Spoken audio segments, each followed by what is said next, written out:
2025년 한국에서 무엇이 가장 문제인가? 사람에 따라, 사안에 따라 달리 보겠지만은 저는 노인 문제라고 생각합니다. 25년부터, 올해부터 초고령사회에 접어들었습니다. 초고령사회라는 것은 65세 이상 인구가 20%를 넘을 때입니다. 총 인구 중에 5분의 1 이상이 65세 이상으로 구성되었는데 우리나라는 올해 그렇게 진입됐습니다. 작년 말부터인데 정확히는 올해부터는 초고령 사회입니다. 이것은 다른 나라에서 찾아볼 수 없는 속도로 빨리 진입했습니다. 그런데 그러면 뭐가 문제냐? 뭐니 해도 뭐니가 문제죠. 먹고 살 일이 문제라고요. 그런데 노인이 되면 스스로 먹고 살기 힘들기 때문에 생산 가능 인구라면은 몇 세를 말하냐면 15세에서 64세까지를 말합니다. 그리고 우리나라에서는 노인을 65세 이상으로 보고 있죠. 그런데 노인 연령을 70세로 하자 하는 말은 많이 나오고 있지만 고양이 목에 방울 달기처럼 문제를 해결하기 어렵다는데 문제가 있습니다. 이렇게 노인 인구는 초고속으로 늘어나는데 생산 인구는 우리가 저출산 세계적으로 알아주잖아요. 이게 빨라지면서 출산은 적으니까 점점 더 노인을 부양해야 할 사람들의 어깨가 무거워진다는 이야기죠. 그것을 뭐라고 하냐면은 노년 부양비 그렇게 말합니다. 노년 부양비. 자, 생산 가능 인구가 노인을 부담하는 건데 여기서 그것은 비용이 아니라 자, 여기서 되게 이 소비할 때 비율할 때 비죠. 여기서 말하는 노년 부양비라는 건 이 비율을 말하는 겁니다. 즉 생산 가능 인구가 노인을 감당해야 하는 비율, 그 비율을 우리나라에서는 역시 계속해서 가중되고 있는데 급증하고 있습니다. 급증. 세계에서도 역시 이것도 유래를 찾아보기 힘듭니다. 자, 그러면 생산 가능 인구를 100으로 할 때 그 위에 놓이고 그 다음에 이제 곱하기 100에서 나오는 겁니다. 곱하기 100 하면 그 비율이 나오겠죠. 근데 통계청에서 인구 추계를 해봤습니다. 2019년 이야기인데 자 25년에는 어떻게 될 것이냐. 이 100명당 노인 29.7명을 부양하면 됩니다. 할만하죠. 그럼 5년 뒤에는 어떻게 될 것이냐. 30년에는 38.6으로 급증합니다. 38.6으로. 그럼 35년에는 거의 2명이 1명 정도를 해야 됩니다. 48.6입니다. 그러니까 생산 가능 인구 100명이 48.6명, 즉 2명당 거의 1명을 부양해야 되는데 놀라지 마시고요. 40년에는 그럼 어떻게 되냐? 40년이 되면 무려 60.5입니다. 자, 거의 이제 뭐 어떻게 되는가요? 그러면 3명이 2명인가요? 100명이 60명을 부양해야 됩니다. 이거는 그 비율만 봐서 그렇지 우리나라 경기가 나빠진다든가 그리고 노인들이 더 오래오래 산다든가 그리고 젊은이들의 노동 어떤 그 의욕과 그 다음에 노동을 통해서 벌어들이는 소득과 그 다음에 자기들이 또 자녀를 키워야 하잖아요. 이렇게 집을 마련하고 아이를 부양하는 데 드는 돈이 많이 들게 된다면은 이 비율이 높아짐과 동시에 부담은 이 비용은 훨씬 더 커지겠죠. 그런데 우리나라는 그런 쪽으로 가고 있습니다. 이걸 무엇하기 위해서 파악하느냐? 자, 고령화 속도를 파악하고 그 다음에 그 고령화 대책을 세우고 그 다음에는 이 그 노동 인구가 줄어드는 데 비해서 이 노동 인구들이 부담하는 그 부담을 완화시킬 대책은 또 없는가? 이런 것 저런 것을 파악하려고 이 노년 부양비를 이렇게 파악하는데, 이 파악은 인구에 관련된 거기 때문에 거의 정확합니다. 아니, 그보다 더 빠릅니다, 되게.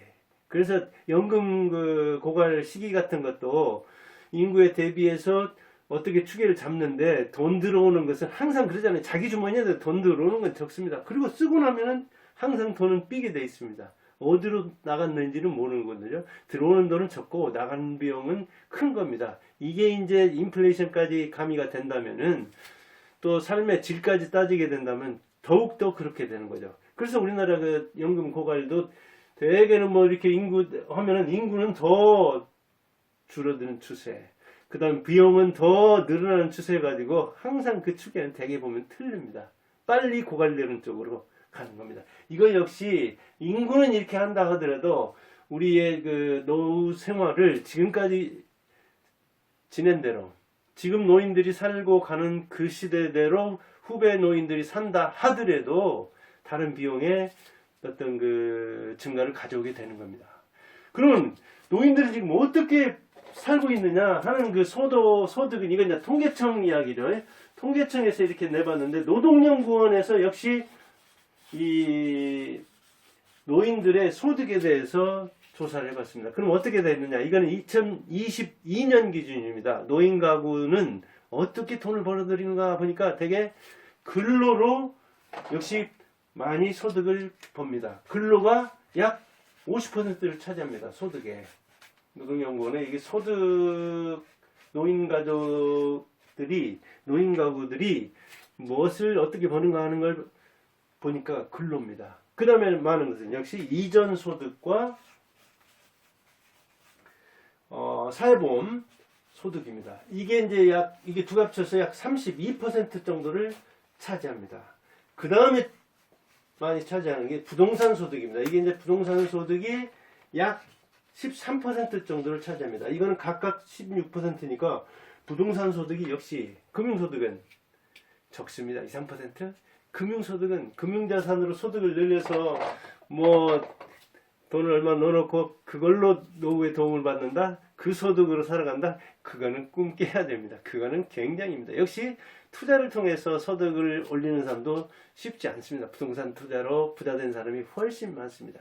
기존 부자 중에 태반은 부동산 투자로 돈을 벌었다는 이야기인데, 그러나 지금은 투자 성과도 양극화되고 있습니다. 아무 곳에나 상가 사놓고 아무 곳에나 땅 사놓고 그래가지고 오르는 건 아닙니다. 지금은 뭐 망하는 상가도 많고, 펜션도 그렇고, 카페도 그렇고, 원룸도, 이것도 저것도 위치와 그 때를 잘 골라서 해야 되고, 역시 부동산은 위치지만 그 입지, 그것보다 더 중요한 것은 어찌 보면 비쌀 때 사면 안 됩니다. 근데 비쌀 때 이자 싸다고 해가지고 샀다가 지금 연끌족들이 굉장히 곤욕을 치르고, 뭐 그 경매 건수가 아주 많이 늘어나고 있고, 그 유찰 많이 되는 데는 아주 안 좋은 상가 같은 건 유찰이 뭐 5번, 10번 돼서 감정평가 원래 시작했던 그것에 뭐 10분의 1 도막 난다고 할 정도잖아요. 그러면 뭐 그거는 은행에서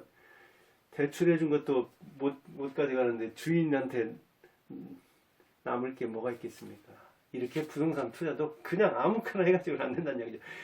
주식 투자는 말할 것도 없고요. 그래서 요는 이 근로소득이 지금 50% 차지하지만 더욱더 근로소득을 늘리는 쪽으로 갈 수밖에 없는 것이고, 이제 이전소득이나 보험이라면, 이전소득이라면 공적 이전, 국가에서 사적 이전, 그 다른 친인척이나 자녀들. 근데 누가 친인척이 줍니까? 자녀도 잘 안 주는 방법인데, 이거는 되게 그다음에 이제 개인적으로 어떤 보험을 든다든가 이런 것들이죠. 연금이라든가.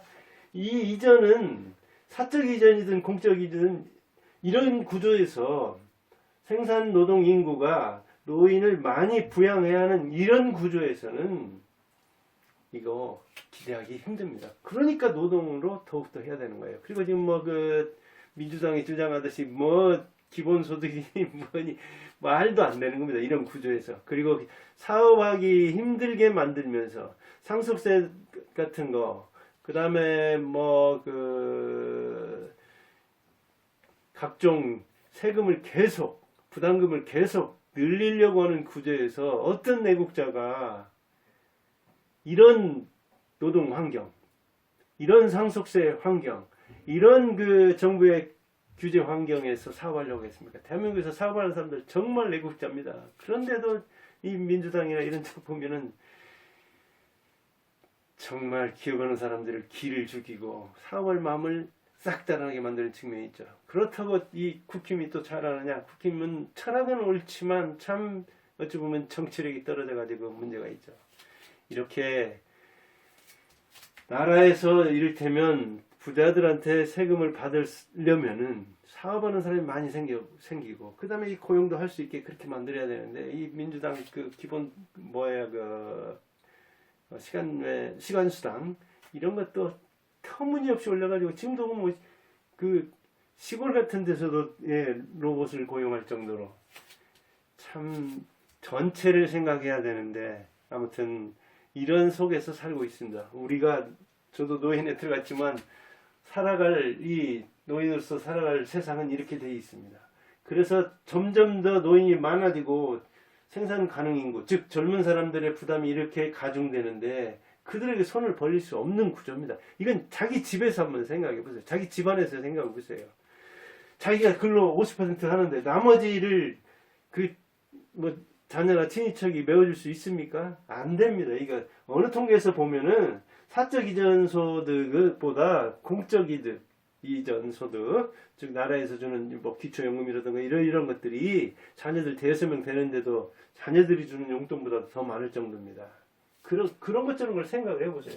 그러니까 자기 책임성을 더욱더 가져야 된다는 이야기죠. 그러려면 건강을 유지해야 되죠.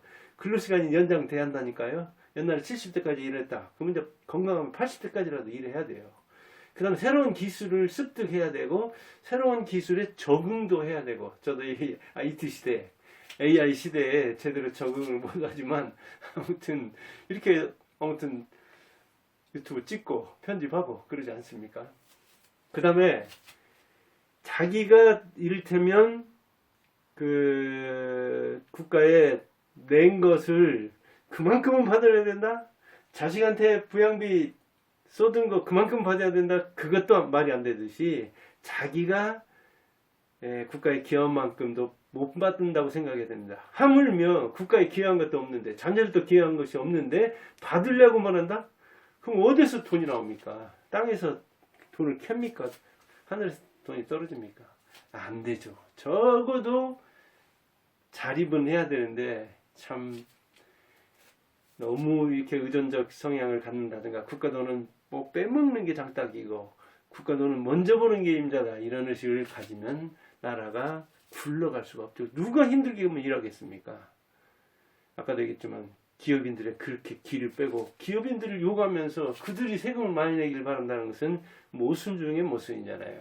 그런 점에서 이 노년 부양비라는 확실하게 다가오는 이 미래를 대비하기 위해서는 젊은이들도 그래서 젊은이들에게 이게 부담을 전가하는 이 국민연금 같은 거 하기가 힘든 거잖아요. 그런데도 민주당이랑 보면은 계속해서 그쪽으로 이렇게 전가하면서 이 지금 기존 노인들에게 혜택을 주려고는 속보이는 짓을 하니까 20, 30대들도 지금 민주당에 등을 돌리는 거 아니겠습니까? 여러 요인이 있겠지만 아무튼 그들의 말을 볼 일이 아닙니다. 말을 들을 일이 아니라 그들의 발을 보면 알아요. 그 나쁜 짓을 하는 애들이 말로 어떻게 한다고 해가지고 그 말을 믿어요? 그렇게 순진하게 살아서는 젊을 때도 힘들지만 늙어서는 더 힘듭니다.